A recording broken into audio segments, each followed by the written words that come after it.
Welcome to American BBQ'ers. Today, we're going to go over the 3-2-1 method for ribs. Right here, I have a St. Louis style back rib.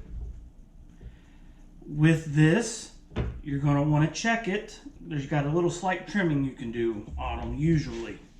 I happen to find one where this little flap that usually comes on them has already been cut off, which is fantastic. Means we don't have to do it. Check on the sides to make sure there isn't any splintered bones. Like I can feel one right here. You're just going to take a knife, and it's just a small piece. I'm going to take that off. Check your knuckles up at the top here. Make sure you don't have any excess sticking out. Then from here, depends on who you talk to is what you do next. You can rather pull the skin off of the back of your rib, or you can score it. I've done both several times, and I really don't see a difference between the two. So this is all up to you. I'm going to do the scoring method today, and what you're going to do is you're going to make little small 1/2 inch spread apart cuts, and you want to do it in a diamond shape. Okay, got it going one way, got it going the other way. And what this is going to do, it's going to allow that skin to shrink. And during the whole cooking process, it's going to shrink to a point to where you're not going to notice it. And I know I'm going to have people out there screaming that yes, you're going to notice it. Always pull it off. I completely understand your argument, but I personally feel there is no difference. So once you got it to this point, I'm going to use some Yardbird rub. And you're going to give it a good liberal coat on all sides. I like to take my hand right here as I'm sprinkling to help it get on the edge.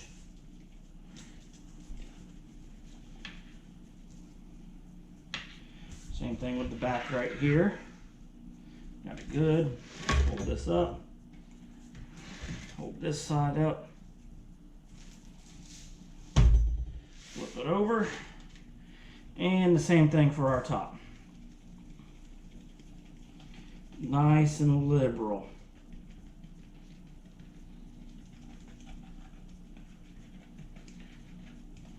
Okay. Now from here, you're going to set your smoker to 225,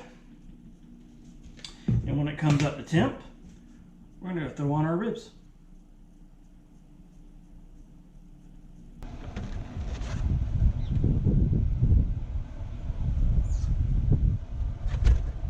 Okay, our grill's been set to 225. It's allowed time to stabilize.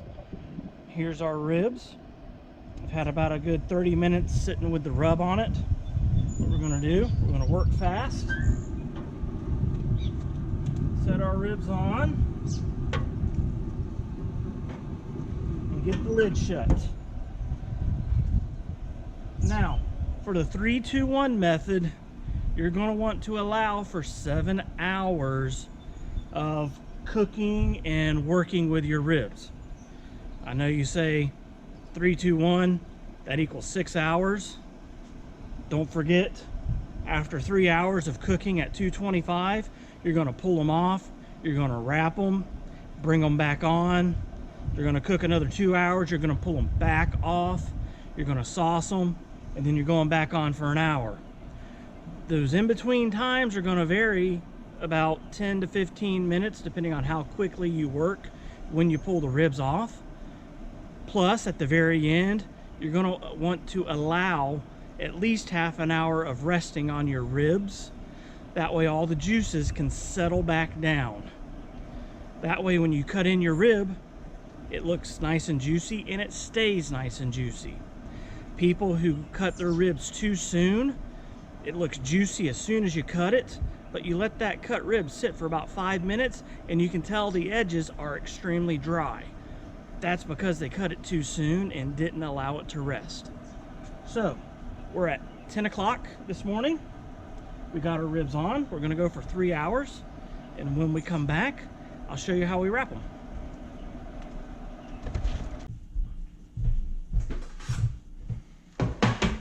Okay, we're 3 hours in. And these are our ribs so far. Now for the next step on your 3-2-1, you want to lay out some aluminum foil, sprinkle some brown sugar down on the bottom, and one of two things. You can do pads of butter like I have here, or you can get the butter that's in the squeeze bottle and squeeze out a good helping of the butter on your brown sugar. It's important to get enough butter and not too much brown sugar. If you don't, you'll end up with a hard, sticky glaze on your rib other than a sort of braising liquid to help make these ribs tender.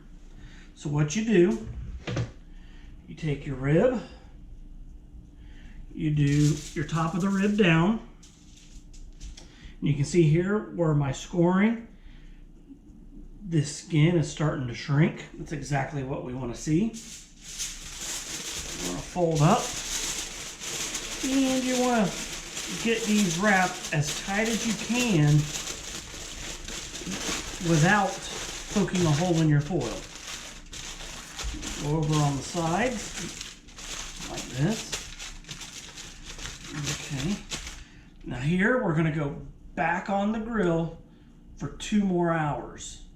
And when we come back, we'll pull them out, show you what they look like, and get them sauced up. All right, the 2 hours of wrapping is finished. I went ahead and I pulled the ribs out after draining them off. Here's the underside right now. You can see how we have some nice bone exposure going on the underside of the rib. On this side of the rib over here, you got a little more meat on top of the bone. So this is to be expected to see this much bone exposed when doing this type of method of cooking. These bones are already very, very easy to move, and I could probably come close to pulling them out as they are. So you got to be real careful. So right now, to do our last step for the last hour, I've got my honey barbecue sauce that I make, and we just want to give them a nice baste and kind of pour it on there. You don't want to go too thick on the barbecue sauce when you're doing this. Some people, they love a thick barbecue sauce, some people don't. It's always easier to add more barbecue sauce than it is to take away. It's virtually impossible to take sauce away. So I always go with just a nice light glaze when doing anything like this. That way, if people want to add more, they can. If people like it, just a nice light glaze, it's already got it, so you're good to go. Now this next part, you got to be real easy. Flipping it over. They can rip if you're not careful. You notice I already had a little piece of it rip on me getting it into this pan. And as you can see from this side, we do have bone exposure going like this. If you're not going to wrap or do a 3-2-1, you're looking for that to form while you're actually just doing a regular cook. So we're going to take on this side another nice light bit of sauce, like so. Make sure to get it all over. Then when you take these back out to the grill, you need to go nice and easy with them. Again, they will rip and fall apart if you are not careful. That's one of the whole reasons why you do the 3-2-1 style. Okay, so I'm going to get these put back on, we're going to get cooking for our last hour, and I'll bring you back for a little update.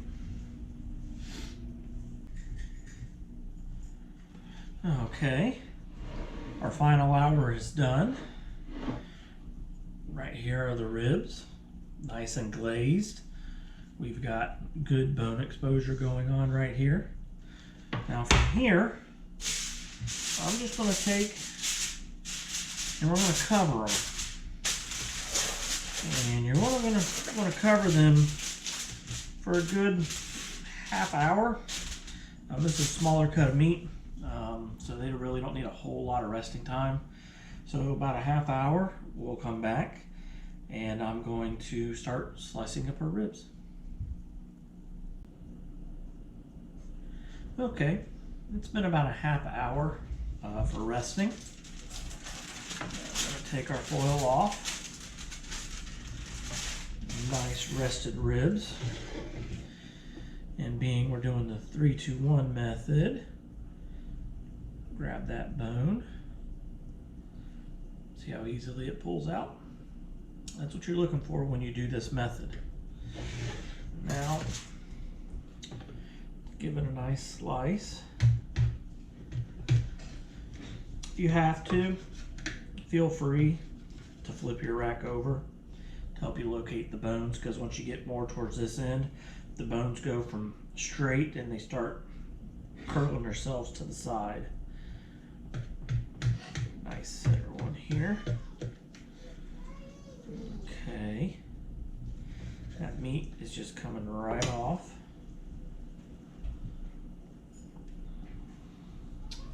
And right there you have it. A nice 3-2-1 rib.